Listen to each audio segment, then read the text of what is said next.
Olá, para quem não me conhece, eu sou o Michel Falconieri. E eu, Renata Falconieri. E nós somos o Casal Cristão.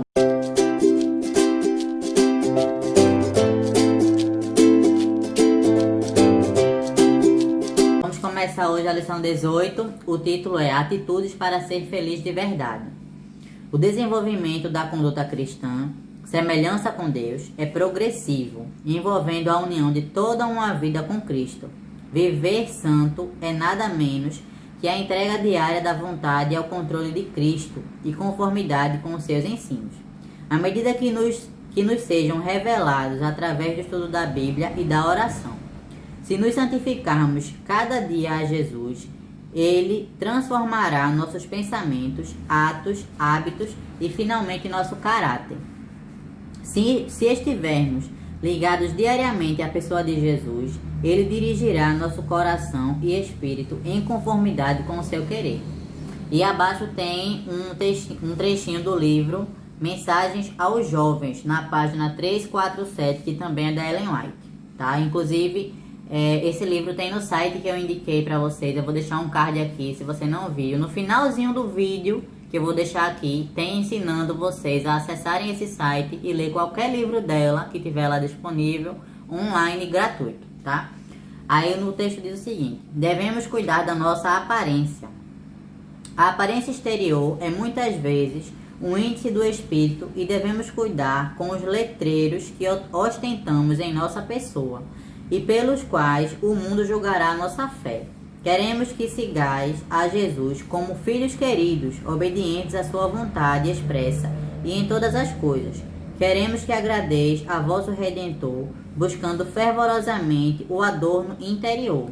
Ou seja, essa mensagem fala do que nós exterioramos para as outras pessoas, né? A gente tem que ter um cuidado com o que nós mostramos, porque o caráter de Deus vai ser exposto através de nós, né? Muitas vezes a pessoa olha para um cristão e ela vai dizer assim: eu não vou querer ser igual a fulano, não vou querer ser de Deus porque fulaninho age assim, porque fulaninho é assado. Então a gente tem que ter um cuidado do que nós mostramos, porque acabamos revelando do caráter de Deus. Então a gente tem que permitir que Deus nos modifique.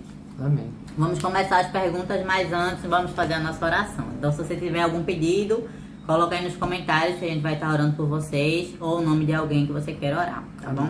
Vamos orar. Senhor meu Deus, te agradecemos por mais esse momento. Continua conosco, olha por cada pessoa que assiste esses vídeos, abençoa cada família, né? Que através dessa pessoa possa ser abençoada. Que o Senhor abençoe o estudo de hoje, abençoe cada pessoa que vem buscando conhecer de Ti, que vem buscando entender a Tua palavra. E que nós nunca sejamos tropeço, né? Uma pedra de tropeço para ninguém. Que a gente sempre possa levar a Tua palavra. Esteja conosco, nos abençoa e perdoe os nossos pecados. Em nome de Jesus. Amém. Olá, meus amados irmãos, a graça e a paz de nosso Senhor Jesus Cristo. Vamos dar início aqui à lição número 18 e a primeira pergunta é o seguinte: que mudança ocorre em nossa vida quando aceitamos a Jesus? A resposta está em 2 Coríntios, capítulo 5, verso 17. Portanto, se alguém está em Cristo, é nova criatura. As coisas antigas já passaram, eis que surgiram coisas novas. Amém. Então, muitas pessoas têm na sua mente que Deus aceita cada um como é. Isso é verdade em parte, né? Porque não é porque Deus nos ama que a gente não vai tentar mudar certas coisas que nós sabemos que é errado. Se você se relaciona com alguém, você está namorando com alguém, você vai mudar certas coisas para agradar essa pessoa, vai? Então, da mesma forma, a gente tem que ser com Deus. Da mesma forma que a gente muda para agradar pessoas daqui, a gente tem que fazer isso e se tornar uma nova criatura aos olhos de Deus. Amém. Então, a gente tem a palavra para nos ensinar, a gente tem a Bíblia como uma base, um fundamento. Então, à medida que a gente vai, que você se batiza, que você escolhe por se batizar, que você escolhe ser uma nova criatura para Deus e também para todos ao seu redor, é justo e notório que você mude, faça mudanças significativas na sua vida, que vai afetar todos que estão ao seu redor, inclusive você mesmo, porque vai trazer saúde, vai trazer bem-estar, vai trazer uma mente mais calma, paz. Então, sejamos uma nova criatura. Vamos para a segunda questão. Como deve viver o cristão? Está lá em Marcos 14:38. E diz o seguinte: vigiai e orai para que não entreis em tentação. O espírito, na verdade, está pronto, mas a carne é fraca. Amém. Amém. Então, como é que o cristão ele deve viver? Orando e vigiando. Inclusive, mais uma coisa que nós falamos aqui em lições passadas. Orai sem cessar. Vocês lembram desse trechinho, dessa lição que a gente falou? A gente falou o quê? Orai sem cessar. E aqui é praticamente o mesmo conceito. Vigiai e orai. Ou seja, esteja sempre meditando na palavra de Deus, esteja sempre orando, conversando com Deus, porque como eu falei, quando você ora, Deus está lá ouvindo a sua oração. Toda oração ela é ouvida. Agora, se ela é atendida, aí já é uma outra questão, né? E aí é um assunto para um outro vídeo. Mas toda oração ela é ouvida. Então, o que é que Jesus diz aqui? Vigiai e orai. Porque a partir do momento que você está sempre meditando na palavra de Deus, que você procura andar nos caminhos de Deus, você se fortalece na fé. E isso é muito importante para você, porque quando chegar a tribulação, você vai estar mais fortalecido, né? Então, é isso daí. Vamos para a terceira questão. Qual deve ser a atitude do cristão em relação ao mundo? A resposta está lá no livro de 1 João, capítulo 2, verso 15. Não amem o mundo, nem o que nele há. Se alguém ama o mundo, o amor do Pai não está nele. Amém. É como o Michel fala muitas vezes, né? Nós estamos no mundo, mas não somos do mundo. Então, tem muita gente que quer seguir a vida cristã e continuar com os mesmos hábitos. Se você fizer isso, você está enganando a si próprio, né? Mas você não engana a Deus. A gente não consegue enganar a Deus, mas você engana a si próprio. Então, se tem hábitos que você tem problemas em abandonar, ora, pede a Deus que Ele vai te ajudar a se livrar desses hábitos. É verdade. Mas não dá para amar ao mundo e amar a Deus. Nem estar no mundo e estar na igreja. Ou você é do mundo ou você é da igreja. Não pode ficar com o pé dentro e o pé fora. Não dá. Não tem como. Você acaba caindo. Você quiser colocar um pé no lugar, outro pé no outro, você uma hora vai cair. Exatamente. Então, não amemos o mundo, porque o mundo ele não tem mais nada a oferecer pra gente. O que a gente pode fazer é tentar sermos pessoas melhores para o mundo. Ajudar as pessoas, né? Falar da palavra de Deus, fazer estudo bíblico, né? Ajudar os necessitados. Isso nós podemos. Mas estar no mundo, você tá na igreja e querer continuar bebendo. Você tá na igreja e querer continuar traindo sua mulher, traindo seu marido. Isso aí você não vai poder. Você tem que pedir a ajuda de Deus para que você deixe o mundo e a sua vida para trás. Como você se batizou, né? Nessa parte aqui nós já entendemos que uma pessoa ela já é da igreja. Um exemplo. Então você vai pedir a Deus para que assim como seus pecados foram mergulhados lá na água do batismo, a sua vida também de transgressões seja deixada para trás. Tá? Então, se você não consegue deixar algum hábito, ore que Deus vai ajudar você. Vamos para a quarta pergunta. Como deve ser a aparência pessoal do cristão? A resposta está lá em 1 Timóteo, capítulo 2, verso 9.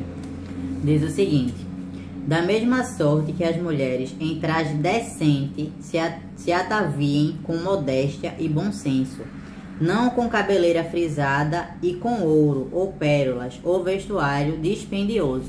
Amém. Então, eu vou dar como exemplo aqui como eu me vestia, achava que para a mulher ser bonita, ela tinha que estar completamente cheia de coisas, de adornos. E eu usava roupa curta, decotada, muito brinco. Eu usava 3 brincos, né? Em cada orelha. Anéis, colar, o que você imaginar, maquiagem, esmalte vermelho, gostava muito. E eu achava que eu não ia conseguir me desprender dessas coisas, né? Porque era o que eu era. E pra mim, na minha cabeça, aquilo ali não tinha como ser mudado. Vê como eu era ingênua, né? E no dia do meu batismo, do nosso batismo, a irmã Tereza, que foi que sempre nos ajudou na nossa caminhada e até hoje é nossa amiga, ela disse pra mim assim: olha, tire o brinco, viu? Eu tava com um brinco, eu fui com um brinco bem pequenininho, como quem queria enganar todo mundo. Fui com um brinco bem pequeno. E ela disse: tire esse brinco. Aí eu já fiquei meio assim, né? Eu digo, meu Deus, eu não vou conseguir tirar esse brinco. Mas a partir daquele momento eu tirei aquele brinco. E vocês podem achar que é mentira, mas Deus sabe que é verdade. A partir daquele momento eu não coloquei nenhum outro brinco na minha orelha, colar, anéis, né? Mudei completamente meus esmaltes, parei de usar maquiagem. Eu já não gostava de maquiagem, mas eu achava que pra eu ser bonita, a sociedade impõe muito isso a gente, né? Principalmente as mulheres. Pra estar bonita tem que estar com muita maquiagem, tem que estar com muita bijuteria, adorno, ouro, penteados, né? Então, a partir daquele momento eu mudei completamente. Minha vestimenta mudou, né? Questão de esmalte, eu só coloco esmaltes mais claros ou nenhum esmalte. Maquiagem eu parei de usar. Então eu não vou me aprofundar muito porque eu também tenho um vídeo falando sobre isso, que é específico para as mulheres. Eu vou deixar o link desse vídeo que tá lá no Instagram, eu vou deixar aqui e depois eu posto ele também no YouTube. Mas eu vou deixar o link desse vídeo que é específico para as mulheres. Mas assim, esse tema também abrange os homens, porque tem homens que gostam de malhar e gostam de andar com calça apertada, gostam de andar com a camisa aqui estourando pra mostrar. Mas assim, não quero criticar também, tá? Mas assim, quando a gente começa a andar com Deus, nós entendemos que tudo que nós fazemos afeta o outro.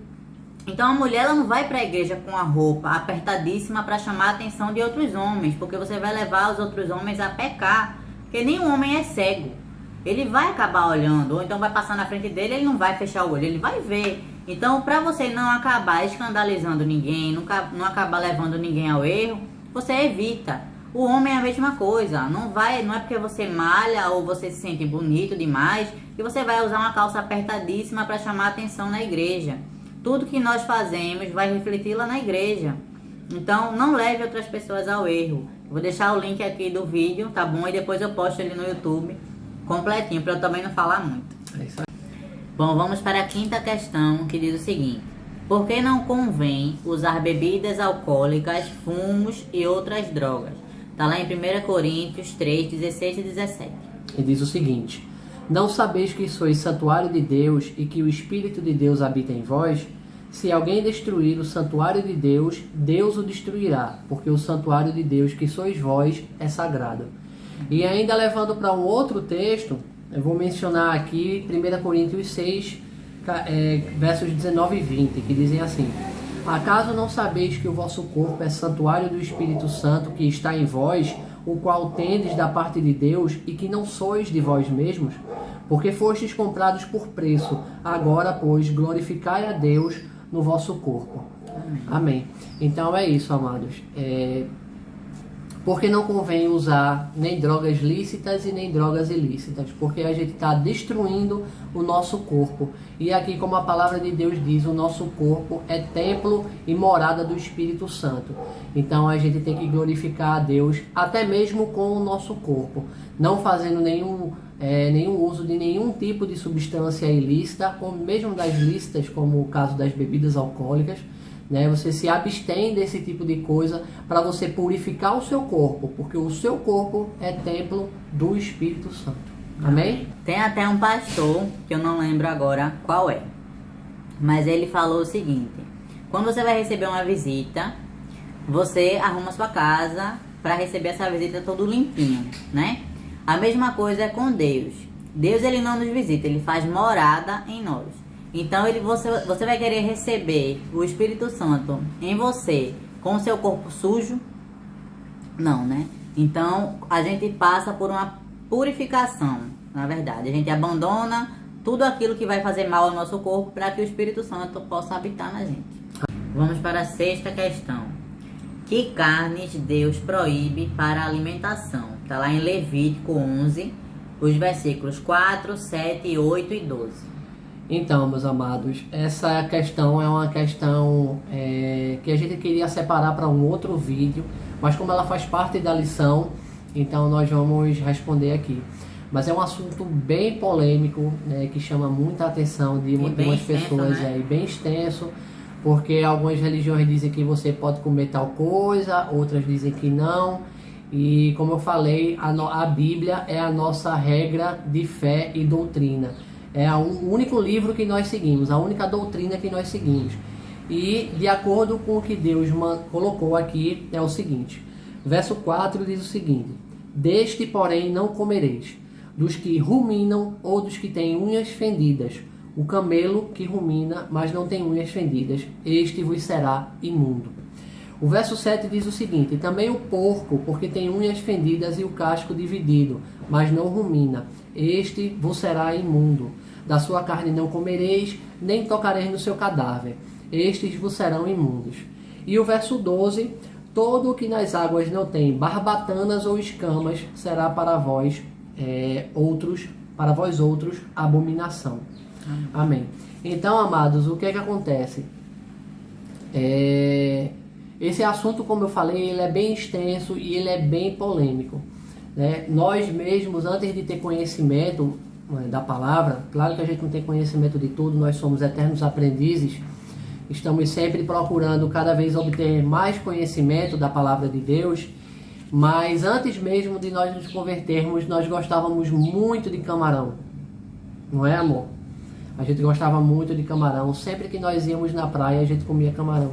E a gente viu que não está certo comer camarão. Camarão é conhecido como a barata do mar, né? E tudo de ruim do mar, o camarão come, né? Então, assim, entre vários outros animais, né, como camelo, porco, morcego, né, e alguns outros animais, que é como eu falei, é para um outro vídeo, tem vários outros pastores e bispos falando sobre essa questão das carnes que não se devem comer, de acordo com Levítico 11, tá? De acordo com a Bíblia. E aí, se você quiser ter um conhecimento mais profundo sobre isso daqui, aí você dá uma olhada aí no YouTube, você procura uns vídeos do professor e pastor Leandro Quadros, que ele tem uns vídeos também sobre Levítico 11, né? E você vai tirar muito das suas dúvidas com relação a isso. E quando a gente fala também dessa parte dos alimentos, a gente fala também da parte da guarda do sábado, que é outra questão bem polêmica também, que está no livro de Êxodos, né, no livro do Êxodo, e que também é uma coisa que gera muita polêmica entre as pessoas, né, porque o povo diz que o Antigo Testamento foi abolido e na verdade não foi. Então aí as pessoas acham que as carnes que estavam aqui em Levíticos e os peixes também, como a lei já foi abolida, ele pode comer de tudo. E na verdade não é assim, tá, amados? Então procure obter o conhecimento da Bíblia, das Escrituras, procurem ler, meditar nas palavras de Deus. Dá uma olhada nesse Levítico 11, que fala muito sobre os peixes que não se devem comer, as aves que não se devem comer, as carnes que não se devem comer, tá? Então é muito interessante que vocês deem uma olhada nesse conteúdo, né? Que é uma coisa também muito importante, né? De vez em quando a gente comia camarão, a gente gostava de bacon no feijão, não era, amor? Porque a gente não tinha o conhecimento da palavra. E a gente achava que aquilo ali estava certo. E depois da gente começar a estudar mais as Escrituras, antes mesmo de nos batizarmos, a gente já começou com uma reforma aí da nossa alimentação. E a gente já deixou de fazer a maioria das coisas, né? E aí, com o passar do tempo, estudando, meditando mais na palavra de Deus, a gente obtém um conhecimento maior, buscando outras fontes. Quando eu digo outras fontes, eu falo de pessoas que se baseiam aqui na Bíblia, tá? E que explicam às vezes de uma maneira melhor, explicam até a questão dos animais, né, que são impuros, que são imundos, e aí fica melhor de você compreender, tá bom, irmãos? Se tiver alguma dúvida em relação a algum alimento, coloca aí nos comentários que depois a gente responde para vocês. Amém. Vamos para a última questão, amados, de hoje, que diz o seguinte: que princípio básico deve dirigir a vida do cristão? A resposta está em 1 Coríntios, capítulo 10, verso 31. Assim, quer vocês comam, quer bebam, quer façam qualquer outra coisa, façam tudo para a glória de Deus. Amém. Amém. Então, uma das coisas que eu acredito que vai ajudar bastante vocês a diferenciar, né, se deve ou não fazer, é se perguntar se Jesus faria aquilo, né? Então, se você está pensando em comer algo que você gosta muito e não sabe se é para comer, se não é para comer, vai na Bíblia e tira a dúvida. Para beber é a mesma coisa. né? Às vezes a pessoa fala assim, porque Deus transformou a água em vinho. E por que eu não posso beber uma tacinha? Naquela época ali, se você for estudar direitinho a questão do tempo, né? E do hebraico da Bíblia, a original, não as traduzidas, porque as traduções, cada uma tem o seu critério, né, de tradução. Mas se você pegar ali aquele tempo, vinho ali não tinha álcool. Era uva, o suco da uva, né? Que hoje em dia as pessoas fazem o integral, que é a uva pura, né? Não tinha nenhum aditivo, não tinha álcool. Então, se você quer falar em beber o que Jesus bebia, beba o suco da uva integral, tá bom? Não vinho, porque ali não tinha bebida alcoólica. Então, não tem esse argumento de dizer que Jesus fez água em vinho. Saiba primeiro o que foi que Jesus fez mesmo, e não querer arrumar um argumento para você poder beber. Então, se você quer comer ou quer beber, faça para a glória do Senhor. Amém. Então, estude o que tem lá em Levítico, como o Michel falou. Ali tem tudo, tem todas as diretrizes. A Bíblia inteira tem ensinamentos para a gente poder viver bem, comer adequadamente e também beber. Tá bom? Amém. Então é isso, meus amados. Se você gostou desse vídeo, compartilha lá nos teus grupos de WhatsApp, lá nas tuas redes sociais, Instagram, Facebook, Twitter, né? Curte, se inscreve no canal, deixa o teu pedido de oração aí embaixo, tá? Nos ajuda aqui o canal, ajuda a manter esse canal em pé, publica esse vídeo, manda para todos os teus grupos, os teus contatos, para que a gente possa alcançar o maior número de pessoas, porque esse é o propósito, irmãos, espalhar a palavra de Deus, tá bom? Então, agradeço bastante se você ficou até aqui e a gente se vê na próxima lição, se assim Deus o permitir, tá bom? Amém. Fiquem todos com Deus.